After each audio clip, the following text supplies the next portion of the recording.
good afternoon, good morning for those of you who are on my side of the ocean. So my name is Marek Stastna. I'm going to talk about shear instability in internal Kelvin waves from a numerical point of view. And so I'm going to, well, let's just get to it. So this is work with my former PhD student, David Deepwell. We've had a bit of a role reversal. David did a lot of stuff on these sorts of waves when he was here, and now he's my supervisor while I moonlight on research for the past year while I was president of the Meteorology and Oceanographic Society of Canada. Okay, so internal waves are a very well studied phenomena in the ocean. Lots of people do interesting work in the lab and of course in the atmosphere as well. I'm gonna try to see, I'm gonna quit out just for a sec. I need to shrink my window with everybody in it so that I can actually see my slides while I'm telling you about them. Okay, sorry, we're back. So the role of rotation has been recognized in linear theory, especially for a long time, and you know there's a huge amount of work on the development, the propagation, and the dissipation of nonlinear internal waves. But rotation's kind of a newcomer to that game. So I've done work on sort of nonlinear theory of propagation of internal waves affected by rotation quite a while ago, but we came back to it in 2017, 2018 by looking at basically lab scale DNS, and it came out in NPG for those who are interested in 2018. So here's the basic setup. We're going to look at a model tank. This is inspired by a lot of sort of interactions with Peter Davies up in Dundee and Magda Carr, formerly of St. Andrews, now in Newcastle. And so there's going to be a barrier, there's going to be some change into the stratification behind that barrier, and there'll be a stratification for this talk. It'll always be centered at the mid depth, but it isn't always, and of course it most certainly isn't in the coastal ocean. So we're going to allow this perturbation to the Picnic line to develop. It's going to create what are called convex mode 2 waves. I'll show you the context of that. And I'm going to be taking lots of slices of this rotating tank. So because I have several teenagers with me here, I have a shoebox that I can show you the slices in. If anyone's confused about what angle I'm looking at any of the pictures from, please just speak up and I'll use my shoebox to show you. Okay, so this is what you get. This is a picture that David created back when he was looking at this stuff. This is one of these mode 2 waves. Because of rotation, it's affected. So the dark gray arrow is showing you sort of the curvature. It's kind of faint with the blue, right? Because this is a Kelvin wave, so it slumps against the near wall. This is sort of an artistic point of view on what's going on. And what you can see is the main wave front of the gray arrow, the little shear instability, Kelvin-Helmholtz billows in the red arrow, and then as they break down, as they leave the back of the wave, the green arrow. So I'm going to show you some more details of that. Okay, so here's a movie just quickly of what happens. Again, I do have slides on this, but we can leave it for the discussion. So the point is, this is the kinetic energy from the top, right? So you're looking down at the tank. You see a lot of focusing here, right? So a lot more extra kinetic energy. And then all that interesting 3D stuff happens here. So as you can see, if you're looking at the scales, right, that the model tank we chose for that paper was over 6 meters long, and that means that it's a bit of a battle. Took up all our supercomputer time to try to get the right resolution for the billows, and by this time they've basically faded out. So if you're interested, the details are down here, right? So the resolution's still pretty good. It's a couple of millimeters, but I wanted to do better. David loved 3D graphics, so he produced some really beautiful paraview pictures. So this is a picture showing the coherent billows and how they have a finite extent from the wall, right? So Kelvin-Helmholtz billows are maybe one of the most studied phenomena in fluid mechanics, but they very rarely just spontaneously end, even though there's some really nice experiments from back in the 70s that show that sometimes happens. So we were pretty excited by that, and this picture also shows how they break down towards the back. Here's the sort of a little bit of turbulence theory point of view on it. This is the Q field, right? So the large positive Q means you're vortex dominated, and the large negative Q means your rate of strain dominated. So you can see you kind of have locations of both. Okay, so those simulations were reasonably well resolved, but the shear instability is such a well-studied area that I kind of felt like we needed to do better. Okay, so I wanted to run more than just one case. I wanted to really resolve the billows in the main wave, and I wanted to be computationally tractable. So I did a lot of messing around with sort of internal wave theory, and then eventually came up with a nice, small numerical tank. it's under a meter. This is going to be all spectral method, so that's why you have all these funny lengths for everything, because they end up being combinations of powers of 2. And so the upshot is that the resolution in all 3 directions is now 0.5 millimeter, so it's quite good. A ballpark estimates for the Reynolds numbers, it's about 3,000. And I'm going to be looking at Rossby numbers that go from 0.65 up to 5.2. And actually, we also did infinity. We did a non-rotating case, but I don't have any pictures of that. So the waves were tuned so that they're fairly big mode 2 waves, so they reach what's called the broadening limit. They have no large scale core. We did that by using 2 picnic lines that are tuned to be apart. They're fairly thin, and so really we were after these billows. Okay, so what I'm going to be talking about for the rest of this talk really is an anatomy lesson. Okay, so we're really looking at the inside of this breakdown, and you know, I was sort of brought up on turbulence theory. And a lot of that is excessively symmetric in my point of view. So I'm really hoping to break the symmetries of the sort of standard, you know, homogeneous isotropic or even stratified turbulence that you see in the literature. Okay, so I'm going to show density first, then I'm going to show you a little bit about span-wise velocity, and then turn to viscous dissipation, and finally the vorticity components. So these are side views, right? So if I've got my box up here, I'm going to be looking from this direction over here, right? So the X is going to run across, down the tank, right? So that's the horizontal direction, and the vertical direction is the Z direction, and the time is going to increase downwards in these pictures. And then we've got the left wall, the center of the tank, and the right wall. So the right wall is the focusing wall, right? So it's like a Kelvin wave in the northern hemisphere on a tank scale. So what you can see is the wave developing here, right? And you can see this is a fairly high Rossby number, so rotation is not terribly strong. But even here you see some differences in how the billows develop going sort of from the left wall to the right wall, okay?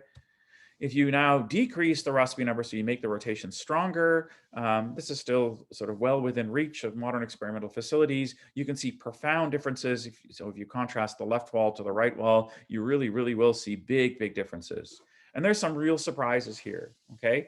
So you see that the kind of shear instability you're getting at the right wall seems to be more sort of homo instability, like where you're getting pinch off and these very coherent vortices forming, whereas on the left wall you see sort of larger vortices, okay? So we're going to come back to that by looking from different points of view to see how these different vortices connect to one another, and of course how they break down. If you increase the Rossby number, decrease the Rossby number again, increase the rotation rate, now you see some very profound differences, right? So you see almost a fundamentally different wave shape at the focusing wall and the far wall. And then for the times that I've chosen, you see one times where you see some coherent vortices at the right wall, but really it seems to be like patches of stratified turbulence. So that's going to be kind of exciting, and we're going to look at that in different ways. So here are some details. I've changed the color map for these details to sort of highlight the billows. I'm still showing you the density. And so we're just kind of looking, if you look at these pictures over here, right, we're going to look at the edges of the wave, okay? Okay, so again, this is the weak rotating case, right? The larger Rossby number. So you can see that the billows look fairly similar at all 3 locations, but they're definitely not just lined up the way classical sort of Kelvin Helmholtz billows experiments, you know, Thorpe's old experiments or something like that would look, right? So you see definitely differences in location and differences in evolution, right? So if you focus on the bottom row of pictures, right, you can see that the billows at the right wall are still sort of ellipsoidal or faintly ellipsoidal in shape, but you also see these little intrusions coming up from the fluid that's colored yellow underneath, whereas that's happening in very different places as you go to the center of the tank and the left wall. We increase the rotation rate or decrease the Rossby number, and now you see qualitative differences, right? Where the left and the center wall kind of look the same, but the right wall looks completely different. You've already mixed out a whole bunch of the fluid, right? And you've got kind of trapped fluid and sort of billows in a state of breakdown, okay? And we're going to revisit that again from different points of view to see how 3D it all is. And this is the fastest rotating case that I did, and you can see total differences in breakdown and some rather spectacular looking features at the left wall, which were completely unexpected to me, right? These sort of secondary billows, completely different places. I sort of expected everything from the center to the left to look like the center pictures, the middle column in this slide, but that is not the case. So profound asymmetry in this case, almost fundamentally different things going on at the different walls. And again, I would love it if somebody actually tried to do this in an actual tank. Okay, so now I'm going to be showing you pictures at different slices, right? So we're gonna start somewhere in the main. So we're looking down at the wave here. We're choosing the middle rotation rate. So the Rossby number is 1.3, and the black lines are going to denote locations of the slices. So we're going to start in the middle of the wave, and we're going to go backwards, right? So the axes here. So X is again running down the tank. So in my shoebox, it would be this way, right? And we're looking down from on my shoebox like this. And then we're going to take slices and show you what happens. And there's some real surprises here. Okay, so this is the low rotation rate. So if you start at the top left and you go, 1 to the right, just 2 to the right, 3 to the right, 1, you're going further back, right? So you see a small tilt. We're only looking at the top half of the domain. So I'm just focusing on a part of it. So you really see the details. So you see some structure as you get towards the back of the wave. You very rapidly see sort of this interleaving, right, of different density fluid, okay? And then some small scale structures and sort of signs of sort of incipient stratified turbulence, okay? This one really, to me, is the sweet spot. You see the same sort of features. The tilt is bigger, right? So the Kelvin wave is more localized towards the right wall. Okay, you see the interleaving if you focus on the second row from the top, and then the surprise comes in the third row. So the green arrows are added by me to indicate regions where I get billows in the spanwise direction. So the vorticity is oriented in the streamwise, and so you can see them when you cut in the spanwise. So that was a real surprise to me, and so much so that David actually didn't believe me at first. So I would love it if somebody could point me to literature where this has been observed before, because this is the first time I've ever seen anything like that. You also see sort of the stages of breakdown in this case. So if you look at the bottom row, you see how much the stratified turbulence is going to be sort of localized at the right wall. So here's a bit of view of the spanwise velocity. So first I thought, hey, I'm going to try to use the Richardson number. It turned out it wasn't very useful in this case, and you can sort of see why. Basically, the flow is too busy. But at least if you look at the second row, you see that there's a bit of a jet, right, going in the spanwise direction. So this is the spanwise component of velocity, and so the blue in the rightmost panel in the second row, right, that is a jet going away from the wall, and that I believe is the feature that's responsible for the formation of the billows that you then see by the little wiggles in the third row. And again, I changed the color of the arrows because the zero in this color map is green. Okay. So it really does look like shear instability oriented in the other direction. So just for completeness, this is the fastest rotating case, so the lowest Rossby number, and you can see just how profoundly different it is. If you focus on the third row in this picture, you can see these intrusions coming from the far wall, right? And then this just complete mess of stuff in advanced states of breakdown at the focusing wall. So spectacular looking, but in need of some quantitative analysis. Okay, so here I'm going to go again, look from the top. So here's my shoebox again. I'm looking this way now, right? So in the left panel, I'm just showing you a slice through density just to orient you just how big the wave is. And then I'm going to show you the viscous dissipation, which is defined as the double contraction of the rate of strain tensor scaled by the viscosity. And you can see that the viscous dissipation is quite localized near the focusing wall. And that is the case for all three Rossby numbers I'm showing here.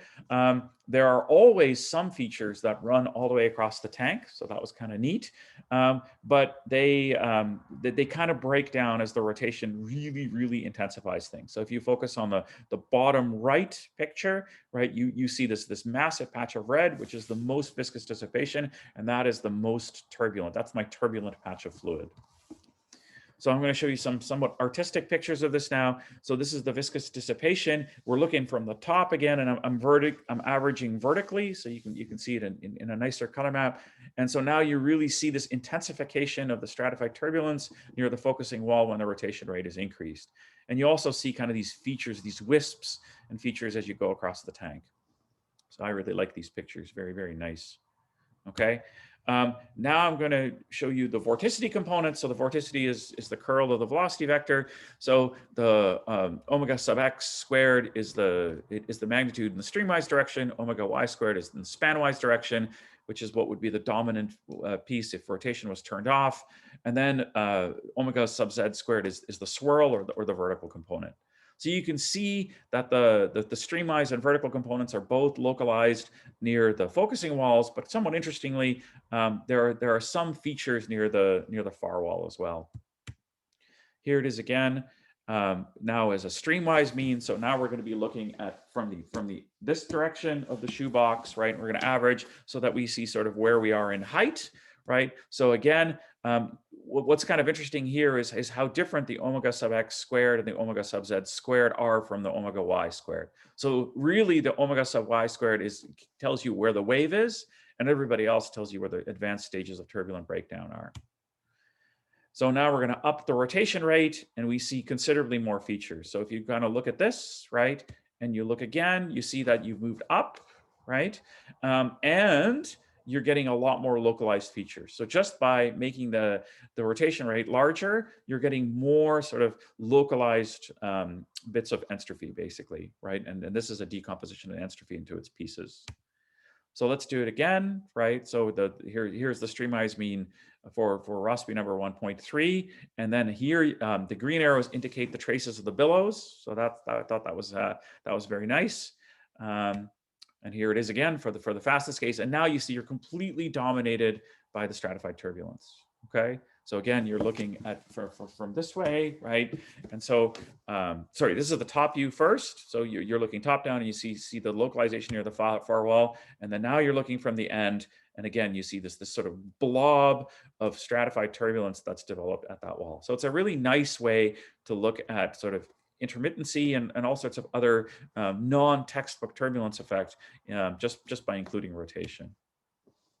Okay, so a little bit of conclusions. So with a bit of wave theory, trial and error, I was able to get a small enough domain to be able to get well-resolved internal Kelvin waves, right? So sub-millimeter. So basically DNS, though I would still want to use up some supercomputer time to do it at a higher resolution still to probe at that turbulence that developed. The shear instabilities and even the early stages of turbulent patches. We were able to use vorticity components to get the anatomy of what's going on.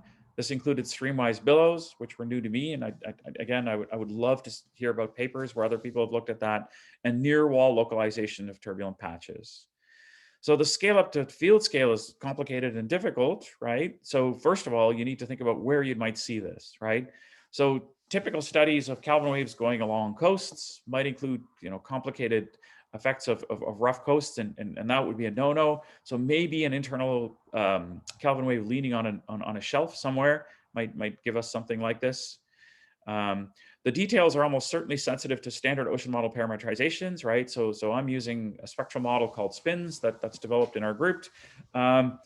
If you wanted to use something like the MIT GCM and do it at ocean scales, right, you would be doing horizontal eddy viscosities that are different than vertical viscosities, and I'm sure the results are sensitive to that. So one question I think for the field at large is, what is the best available coastal ocean model for local bursts of turbulence? I don't know what the answer, but I know some bad answers, but I don't know a good answer. So future work, better resolution, longer domain, right, to sort of follow these turbulent patches to their maturity. And then of course, just I scaled it out right before I gave the talk. You can double the resolution, no problem. That's doable just with a small allocation on a supercomputer. You can quadruple it if you have a dedicated resource. Probably you won't be able to go too much more than that. Just the data handling ends up being very, very difficult. The vorticity equation term-wise budget, we've done that before. If anyone was at APS a few years ago, I did talk about that.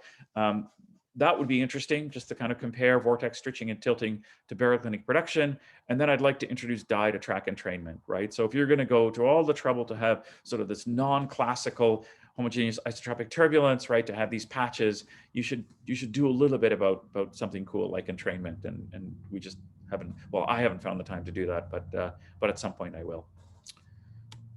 So, okay, I have lots of appendices for later discussion if anybody wants to hear more, but I'll leave it at that. Thank you very much.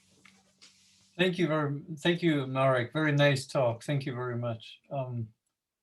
So are there any questions? Please go ahead and jump in if you have a question.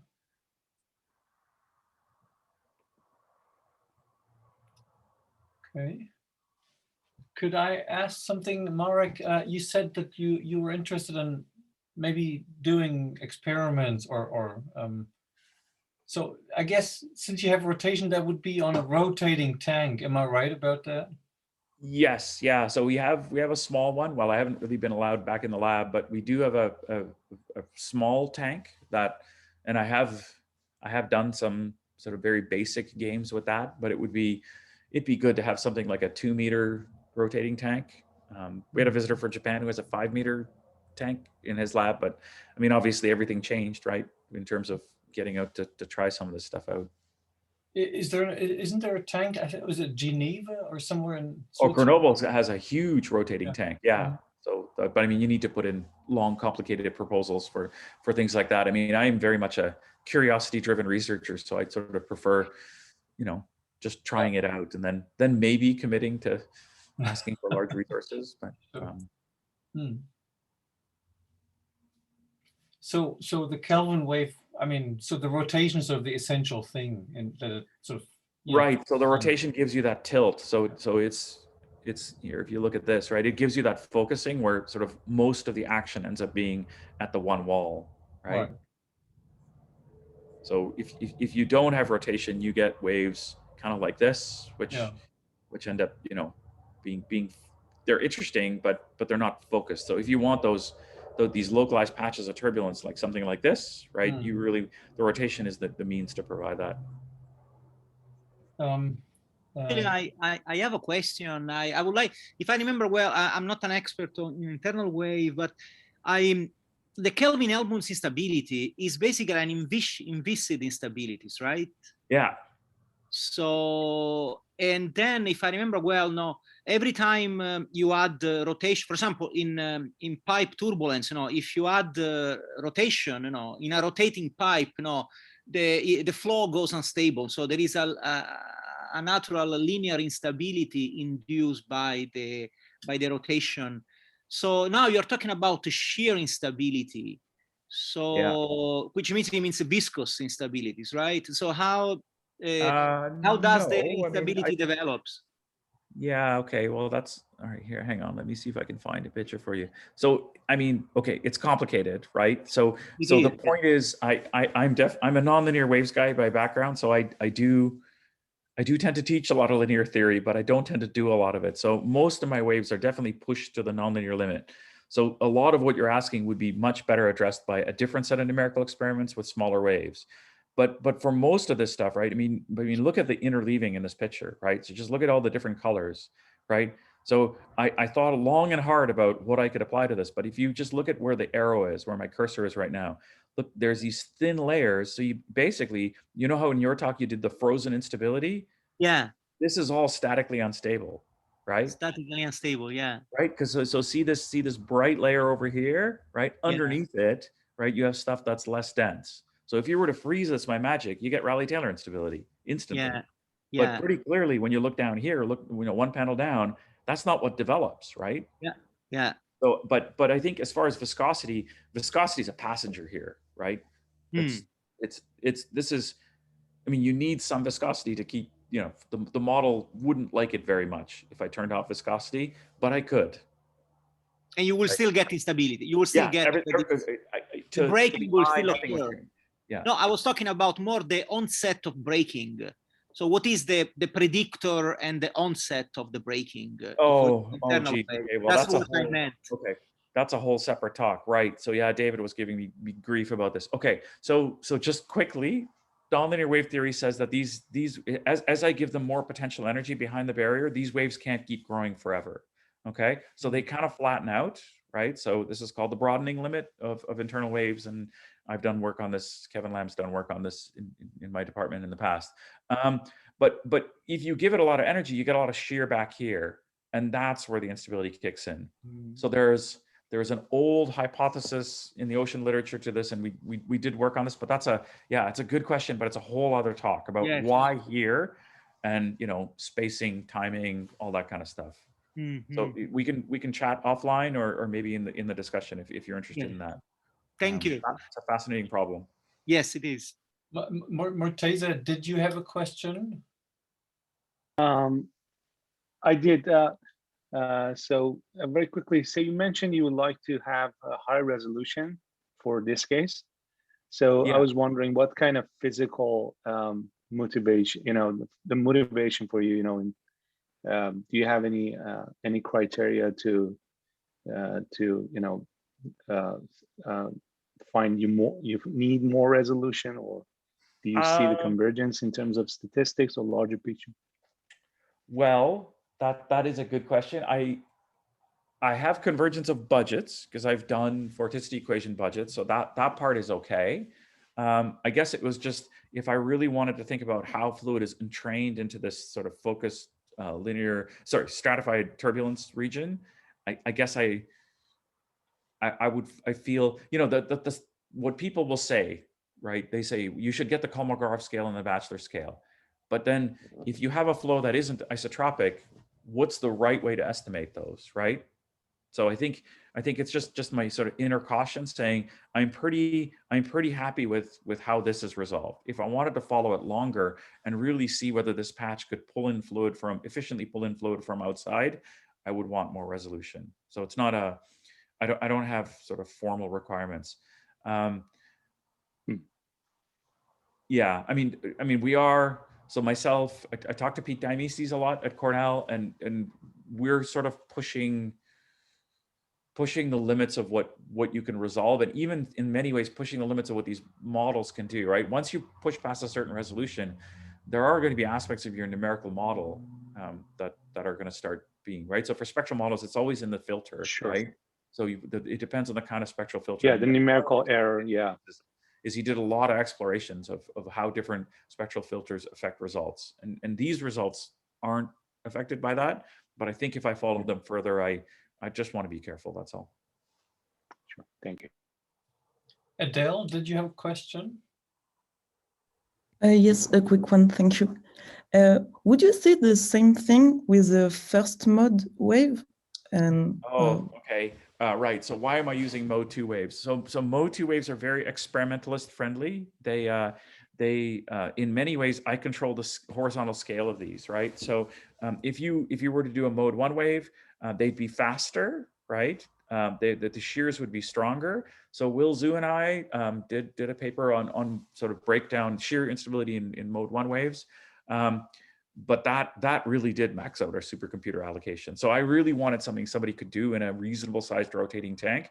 And so that's why I chose mode 2 waves here. Yeah, so yes, the answer is yes.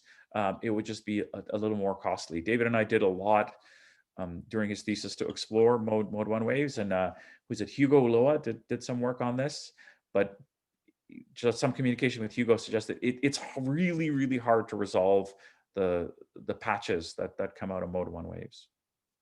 Okay, thank you. Okay, very good. Thank you very much.